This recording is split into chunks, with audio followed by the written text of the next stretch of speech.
Haribol, Prem Namaste and a warm welcome to yet another enlightening episode of Sadhana, the inward path right here on SABC3.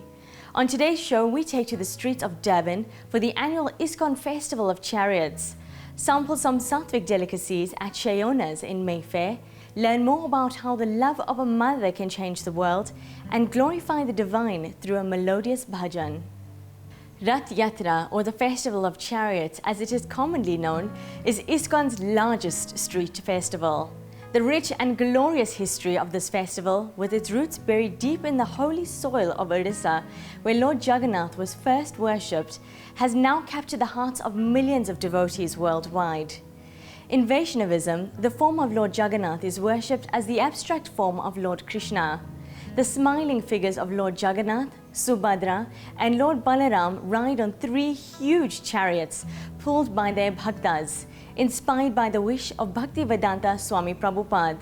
Rath Yatra has also become an annual event on the Durban beachfront during the Easter weekend, and Sadhana was there to capture the festivities.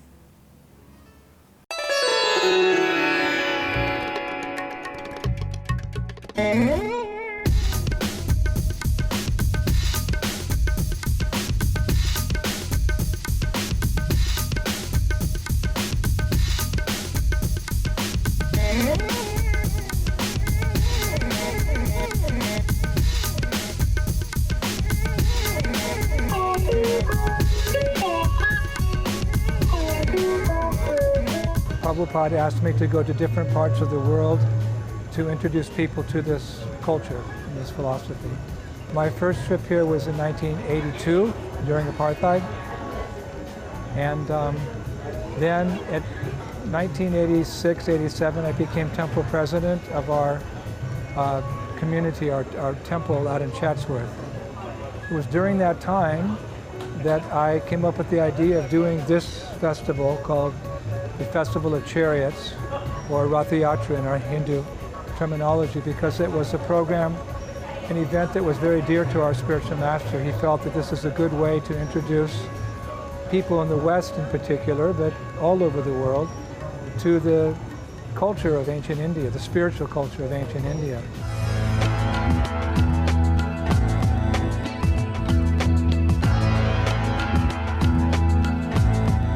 Specific festival. There is music, there is dance, there is dramas, there are logical talks, there is great food, and there is color. There is something for the children, there is something for the older people, there is something for the youngsters.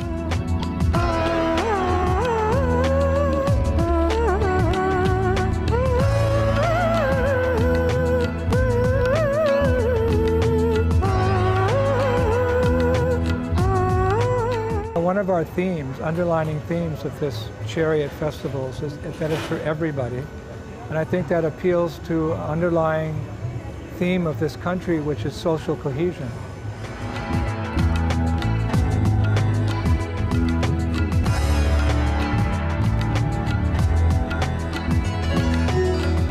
Lord Jagannath, as his name suggests, is the Lord of the universe, and he is indeed very, very merciful.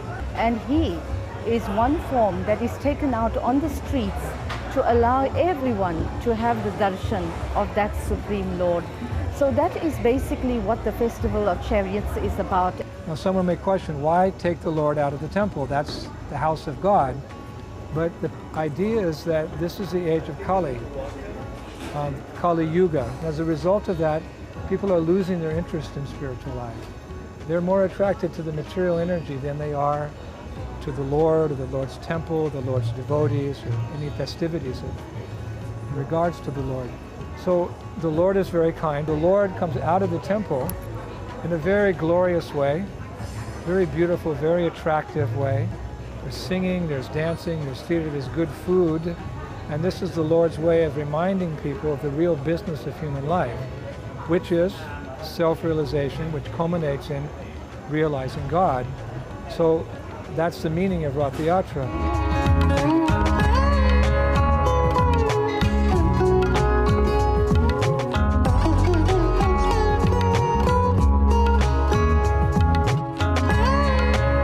If you look at the chariots, you find that they are very attractive.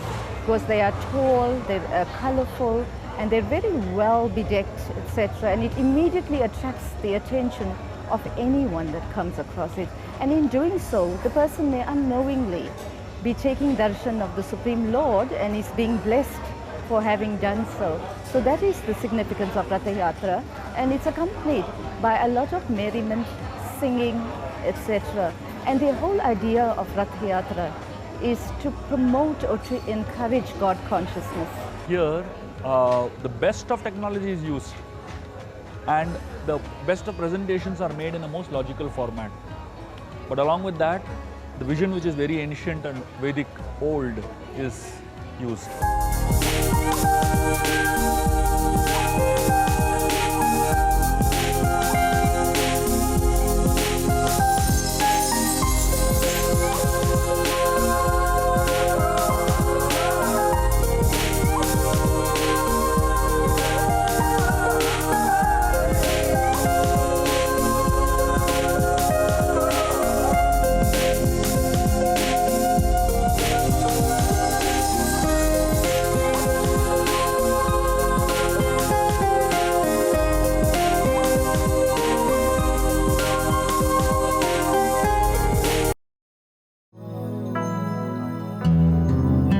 Welcome back to Sadhana.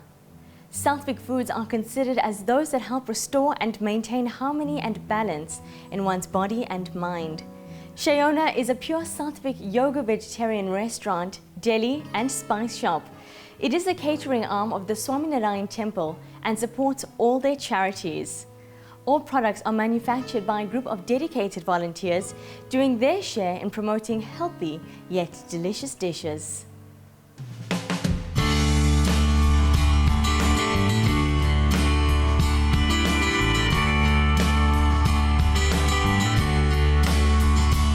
Basically inspired by our Guru, Pramukh Swami Maharaj, and he wanted to promote the Hindu way of living.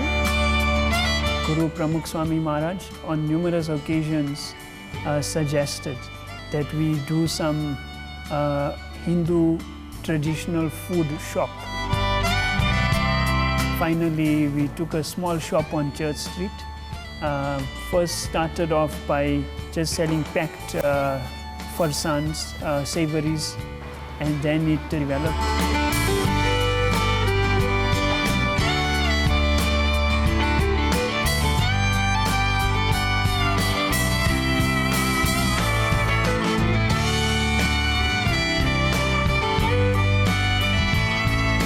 The main fundamental focus of Shayona is to live a pure Hindu life in terms of its vegetarian diet.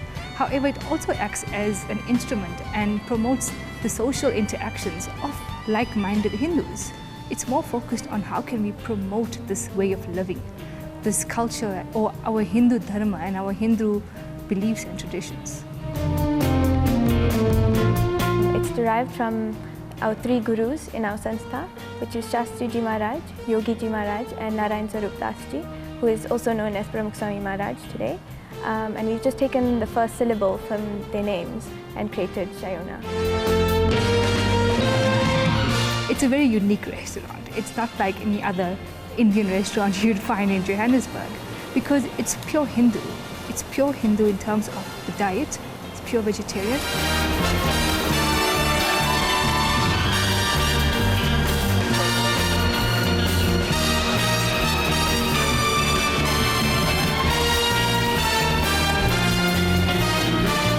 You have a mix of Indian, very traditional Indian food, and you also have a mix of more Western type of food, which is quite nice. You know, usually nowadays it's difficult to make those typical traditional dishes like dosa. The kids, they come for the pizzas and they end up tasting the jalebis, and then they love the dosas, and that's how they learn about Hindu food as well.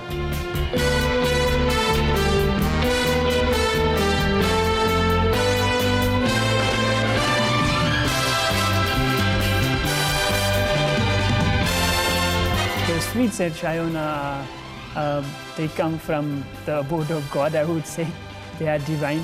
Things like magaj and panda and gulab jambu, besides Diwali, we usually don't even make time to even create those dishes. The cooks who make that, they are trained in India.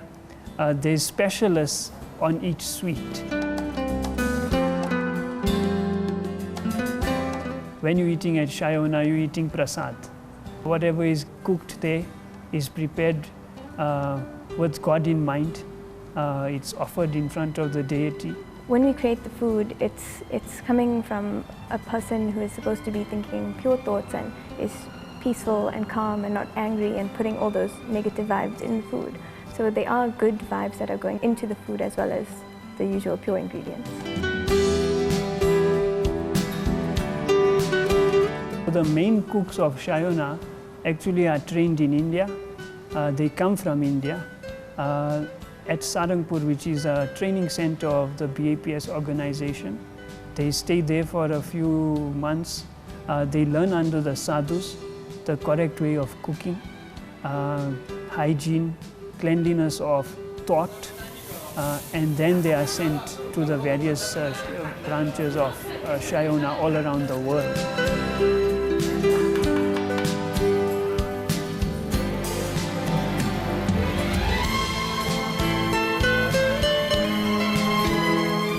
We also employ local staff. Them also we give them regular training and guidance. Our sadhus who visit the country regularly also visit the shop and bless and pray with the staff, the entire staff, and inspire all of them. When you are cooking, meditate that you are cooking for God. When you are serving a customer, serve God in that customer. And when you are interacting with each other, interact as if they are your family members. We would love to grow Shayona in leaps and bounds, and that's where it's heading. Sometimes it feels like Shayona has a mind of its own. It grows at its own speed and we can hardly keep up. So with Pramukh Swami Maharaj's grace, Shayona will grow from strength to strength.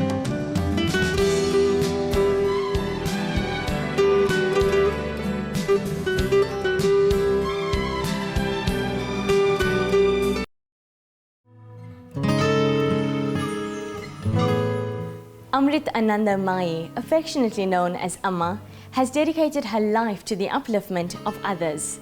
This phenomenal soul, also known as the Hugging Saint, has touched the lives of over 33 million people. Amma says that the fight in individual minds is responsible for the worldly wars. So if you can touch people, you can touch the world. Sadhana was privileged to learn more about this embodiment of love and compassion.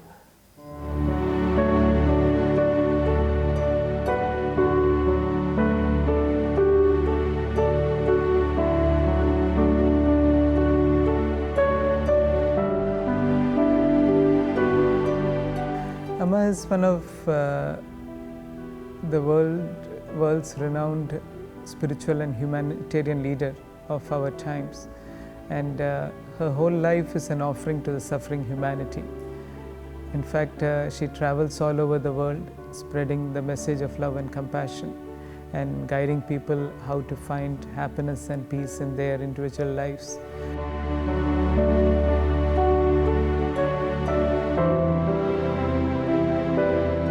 It's amazing to read her life story where her parents mentioned that even when she was 2 or 3 years, they could see her immersed in meditation for hours together, and even at that age she would compose her own songs and sing it to the divine. Amma in fact studied only till the 4th grade, and her education was discontinued after that because her parents felt that if she's made to work more, she will have less time to think of God and less time to help others. Nothing took her mind away from God. She converted every action that she did, into an offering.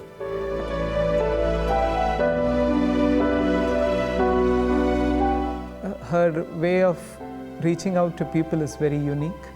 She meets each and every person coming to her, and as every person comes, they get a hug from her. Many people come to her for guidance, for unburdening their hearts. They may be going through a difficult phase in life. In the last 35 years, she would have met at least 26 million people individually all around the globe. Her compassion has taken the form of a worldwide charitable mission called Embracing the World, which includes help to the poor and the destitute in different ways. In the form of housing. She has built nearly 80,000 houses for the homeless in the country.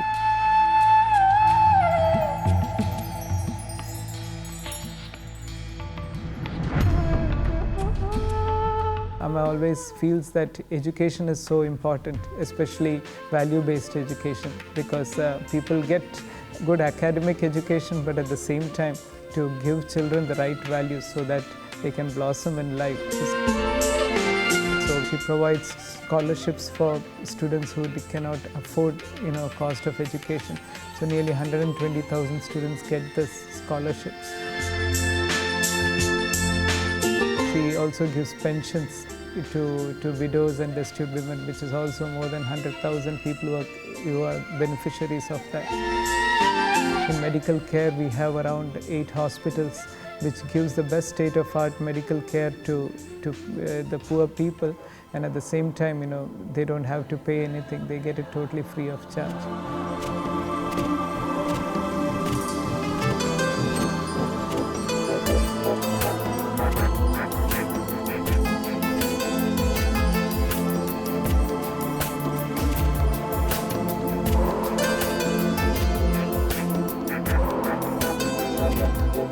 Amma has been traveling around the world, spreading awareness in people to plant more trees, to take care of nature, to do rainwater harvesting, to learn how to make compost, to take up agriculture, because all these are going to be huge issues in future. So unless people awaken to it now itself, it's going to be very difficult.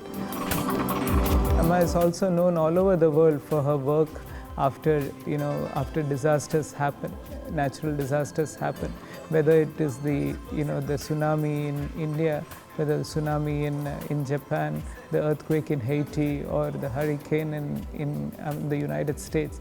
Wherever there is a natural disaster happening, Amma's organization is one of the first to reach there.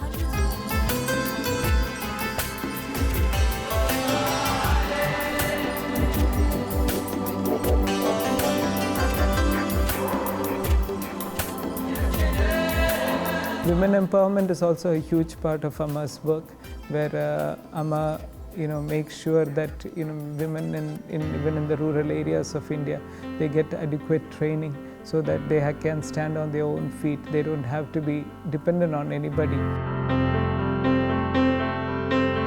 We have 2 orphanages, one in Kenya and one in India. The orphanage in India takes care of nearly 600 children.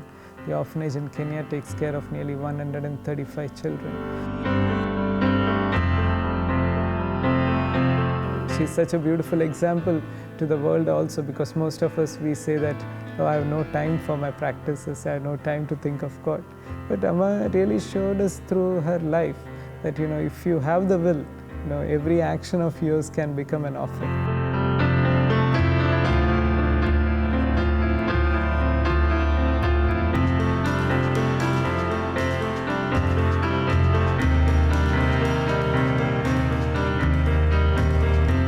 Amritananda Mai has said that in today's world, it is often difficult for people to attain deeply focused concentration in meditation. A person can be aided in reaching this level of concentration with bhajans. We play out with the divine musical offering, Abira Mai, by the talented Srimati Mahenthri Pillay. Do enjoy. Thank you for joining us, and until next week, keep up your sadhana.